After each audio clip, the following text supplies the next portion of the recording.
Right, Sally, so we've been watching some basketball, and I want, first of all, for you to tell me about some of the rules. So if you can start off with the aim of the game in basketball. Well, the aim of the game is for the team you're playing on to score more than the opposing team, and that's done by putting the ball through the hoop.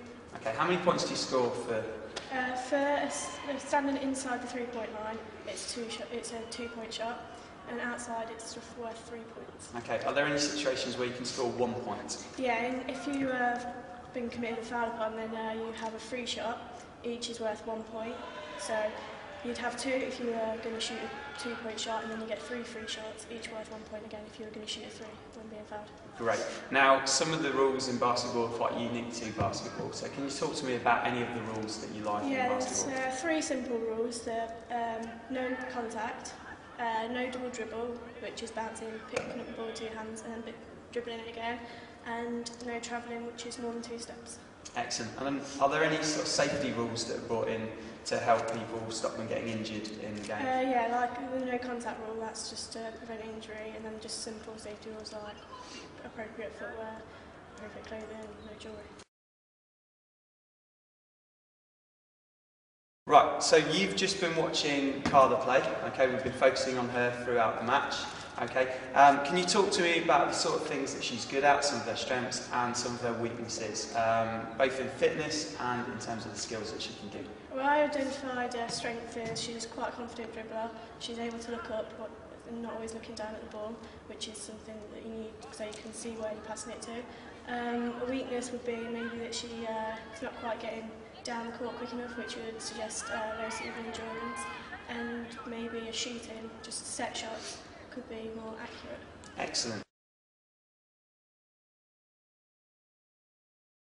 So, having seen those weaknesses, you mentioned about her cardiovascular endurance being weak, okay, and did you say her shooting was weak as well? So we've got those 2 weaknesses. Can you compare them to a 10 out of 10 player? So what is she doing, and what would a 10 out of 10 player be doing in both of those situations? For example, for the set shot, a 10 out of 10 player should be making a high percentage of their shots, not all of them obviously, but quite a high percentage.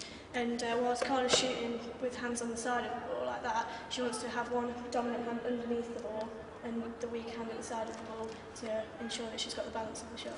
Excellent. And what about the endurance then? You said her endurance was weak. How does that compare to a 10 out of 10 player? Well, a 10 out of 10 player should have high endurance and be able to, because there's no set positions really in basketball, so everyone needs to defend and everyone needs to attack, which means that they need to be constantly running backwards and forwards up the court.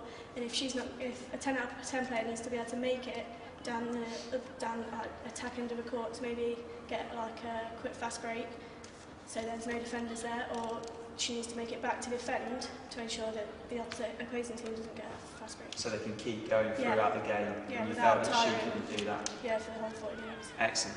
Right.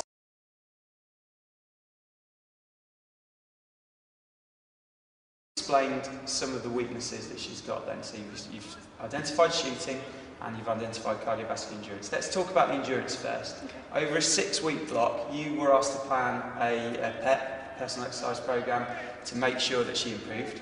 Okay, so talk to me how you'd improve someone's endurance over 6 weeks. Well, I'd start on a basketball court. I decided to run like 3 laps around and then dribble 2. Because then it makes it more specific, and then she can also improve on her dribbling whilst also improving on CV endurance. Just slowly work it up, so maybe you're doing just 1 set of 3 and then 2, and then having a break and then another set, and then maybe the second week you take out the break and you're doing 2 sets before you have a break, and then eventually work it up so it's just continual. Yeah. And then just make it progressively harder like that. So you've mentioned some progression in there, you mentioned that you having rest followed by work. What's that training method called? That's interval training. Excellent. Just to ensure that she's got some recovery time. And finally, you mentioned you're doing it steady paced. What's that one called? The training method where you work continuously? It's continuous training. Which she could work towards the end. Okay. Now, is there a training method that kind of combines different elements that's suitable for games players, that's in terms of boosting their cardiovascular endurance? Fartlek. Excellent. Fartlek training, okay, and describe how fartlek training might look if we took it outside of basketball. You perhaps wouldn't do it on a basketball court because you have to over different terrains, different speeds, so she may jog once around the field and then maybe go through some woods or something like that, and just pick up the pace and then maybe slow it down again. finally going to finish this off looking at leadership within basketball. If you could tell me who the governing body is and the sort of things they do, and also we'll then go on to, on the court, some of the people who lead on the court and people off the court who lead.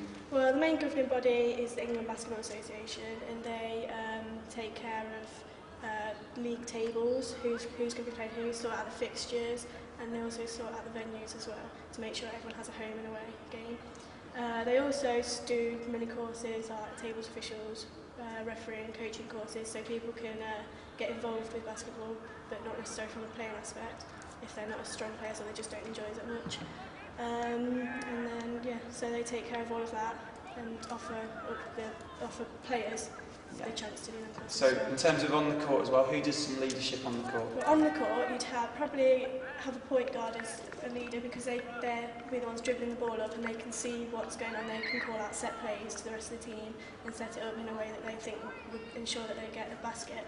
But also you may have the captain, who may not be the point guard, just there to keep everyone motivated and make sure everyone's playing to their best ability. Good. And who does the leadership on the sidelines and off the court? Well, the coach will be giving them words of advice, taking people off when they feel it's necessary, giving them advice when they go back on, and then just off the court when no one's playing, the captain might take a role in organising the players, finding out if they're happy with what they're doing, if they're not happy, if they need any help with anything.